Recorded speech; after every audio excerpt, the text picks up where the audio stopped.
শুভ সকাল বন্ধুরা। আজ 5 মে মঙ্গলবার।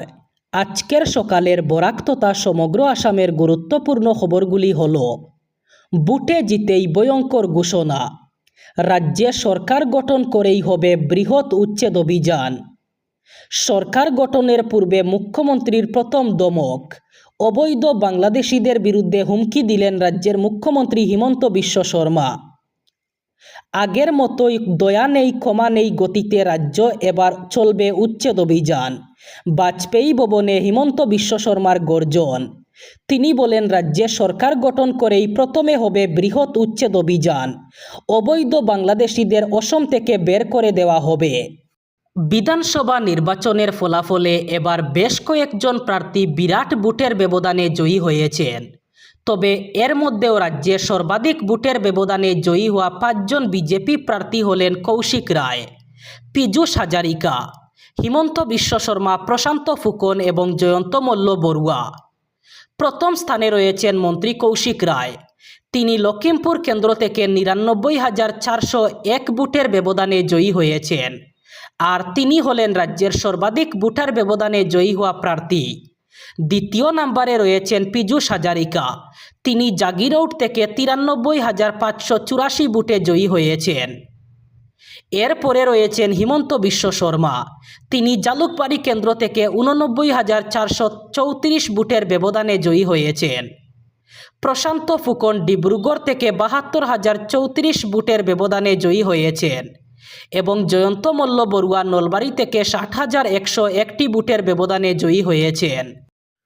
সব হিসেব নিকেশকে বুড়ো আঙ্গুল দেখিয়ে চমকপ্রদ জয় ছিনিয়ে নিলেন সুনাই বিধানসভা আসনের কংগ্রেস প্রার্থী আমিনুল হক লস্কর। ভোট গ্রহণের পর থেকেই রাজনৈতিক মহল এবং বিরোধী শিবিরে জয়ের ব্যবধান নিয়ে চলছিল নানা জল্পনা কল্পনা। কখনো অগপ প্রার্থীকে 30,000, কখনো 15,000 ভোটে এগিয়ে ধরা হচ্ছিল। আবার সাধারণ ভোটারদের একাংশের ধারণা ছিল কংগ্রেস প্রার্থী প্রায় 8 থেকে 10,000 ভোটে জয়ী হতে পারেন। কিন্তু সমস্ত পূর্বাভাসকে সম্পূর্ণ ভুল প্রমাণ করে বিপুল ব্যবধানে জয়লাভ করলেন আমিনুল হক লস্কর। তিনি মোট 89,545টি ভোট পেয়েছেন। তার নিকটতম প্রতিদ্বন্দ্বী অগপ প্রার্থী করিমউদ্দিন বরবুইয়া পেয়েছেন 62,253টি ভোট। ফলে 27,293 ভোটের বিশাল ব্যবধানে জয় নিশ্চিত করেন লস্কর। অসম বিধানসভা নির্বাচনের ফলাফলে চমকপ্রদ ছবি সামনে এসেছে। 2 প্রাক্তন মুখ্যমন্ত্রীর পুত্রের পরাজয় রাজনৈতিক মহলে যথেষ্ট আলোড়ন সৃষ্টি করেছে। যোরহাট এবং নাজিরা, এই 2 গুরুত্বপূর্ণ আসনে কংগ্রেস প্রার্থীদের ভরাডুবি স্পষ্টভাবে নজর কেড়েছে। যোরহাট আসনে কংগ্রেসের প্রার্থী গৌরব গগৈকে বড় ব্যবধানে পরাজিত করেছেন বিজেপির প্রার্থী হিতেন্দ্রনাথ গোস্বামী। নির্বাচনী লড়াইয়ে শুরু থেকেই এগিয়ে ছিলেন বিজেপি প্রার্থী।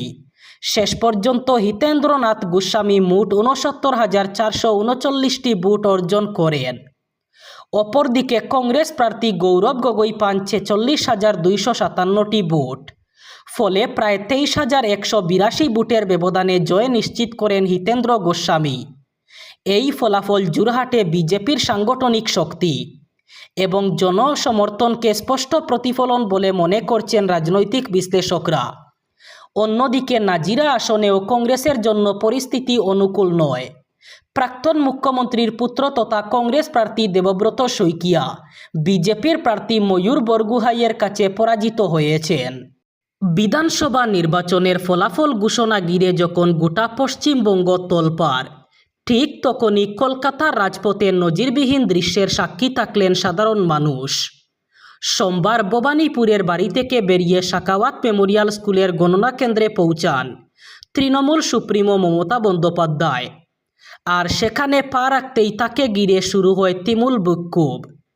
তৃণমূল নেত্রীর গাড়ি গণনা কেন্দ্রের সামনে পৌঁছানো মাত্রই সেখানে উপস্থিত বিজেপি কর্মী সমর্থকরা চোর চোর বলে স্লোগান দিতে শুরু করেন।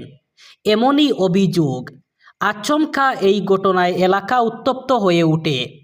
তৃণমূল ও বিজেপি সমর্থকদের মধ্যে শুরু হয় তীব্র বাদানুবাদ। যেমন প্রত্যাশা তেমনই ফল।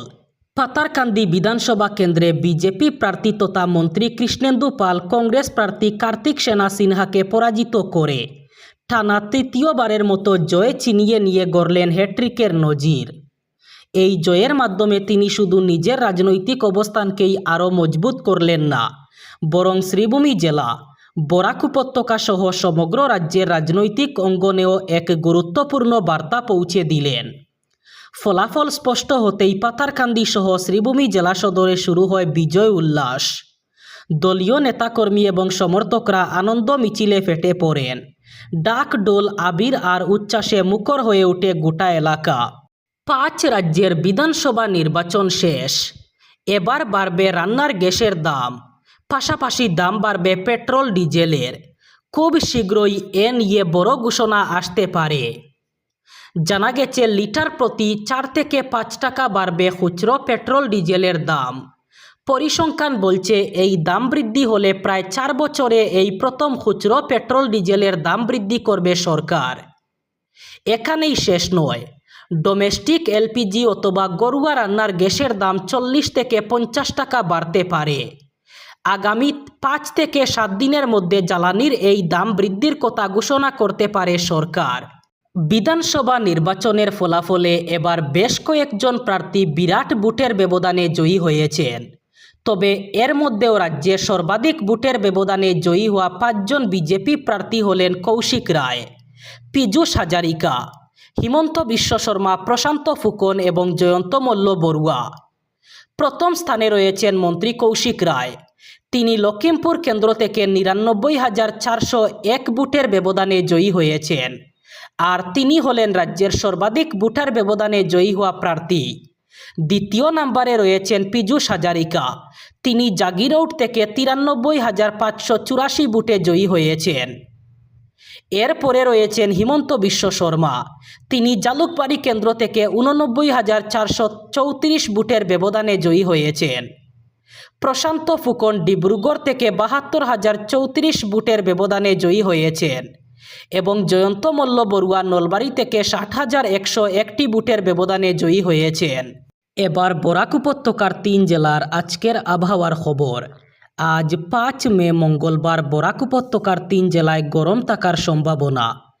আজ শিলচর কাছাড়ে সর্বোচ্চ তাপমাত্রা থাকবে 32 ডিগ্রি সেলসিয়াস এবং সর্বনিম্ন তাপমাত্রা থাকবে 24 ডিগ্রি সেলসিয়াস। শ্রীভূমি করিমগঞ্জে আজ সর্বোচ্চ তাপমাত্রা থাকবে 32 ডিগ্রি সেলসিয়াস এবং সর্বনিম্ন তাপমাত্রা থাকবে 24 ডিগ্রি সেলসিয়াস।